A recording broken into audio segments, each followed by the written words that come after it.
Madame Ginette Escandrani, le président Pierre et de l'Olivier, un réseau de solidarité avec le peuple de Palestine. Je vous remercie infiniment d'avoir eu la gentillesse d'accorder cet entretien à la radio francophone iranienne. Madame Escandrani, comment analysez-vous la récente visite à Paris du président de l'autorité autonome palestinienne, M. Mahmoud Abbas, qui a rencontré à l'Élysée le président français, M. Nicolas Sarkozy?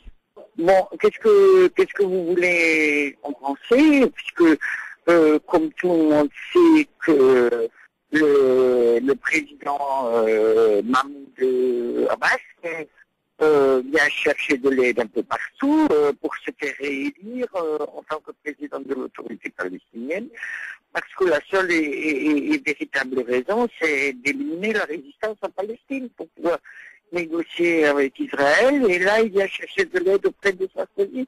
Vous savez pertinemment que la seule résistance qui existe actuellement en Palestine, que ce soit Gaza, Cisjordanie ou Jérusalem, c'est le Hamas. Il n'y a personne d'autre qui résiste actuellement. Et c'est bien pour ça que moi je préfère soutenir le Hamas, parce que ce sont des résistants.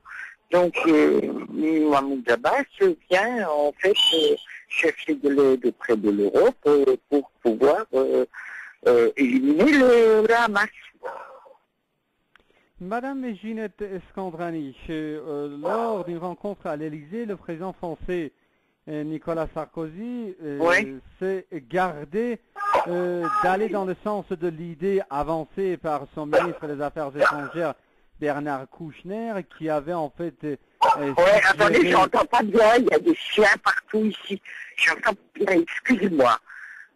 Je vous en prie. Allez-y, maintenant ça va aller, ils sont partis. D'accord, je vous en prie. Madame Ginette Escandrani, le président français Nicolas Sarkozy, lors de sa rencontre avec Mahmoud Abbas, s'est en fait abstenu en quelque sorte et se garder en quelque sorte d'aller dans le sens de l'idée avancée par son ministre des Affaires étrangères, M. Bernard Kouchner, qui avait en fait avancé l'idée de la proclamation d'un État indépendant palestinien avant la définition des frontières. Comment vous l'expliquez? Écoutez, cette histoire de lancer l'histoire d'un État actuellement, et avec plus de 80% de la Palestine historique occupée par Israël, il reste même pas 20% aux Palestiniens.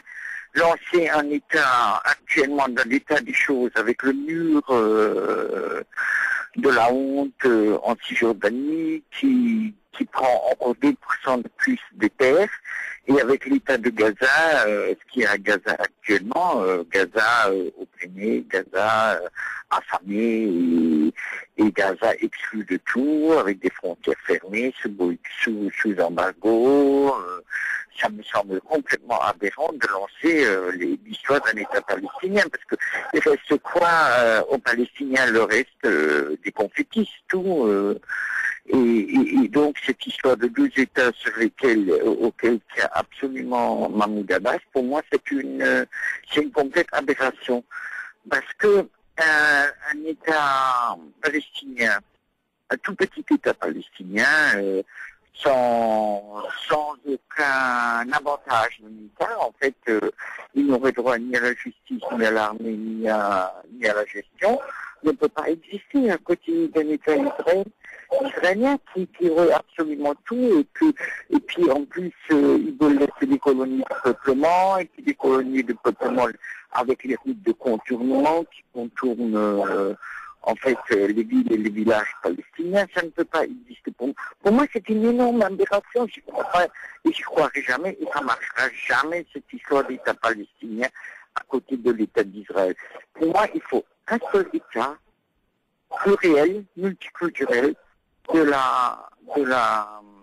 qui aille en fait de la Méditerranée jusqu'au Jourdain, et qui comprend à la fois Israël et les territoires palestiniens. Il faut un seul État pour tous, et vivre ensemble, où tous ceux qui aiment cette terre puissent vivre ensemble. Et il n'y a rien d'autre qui peut exister. Et le seul qui avait reconnu ça, c'était le président Ahmadinejad, et en ça, il faut lui rendre hommage. Dans le Figaro de ce jour, la solidarité des Alliés, titre le journal, se fissure après la défection néerlandaise.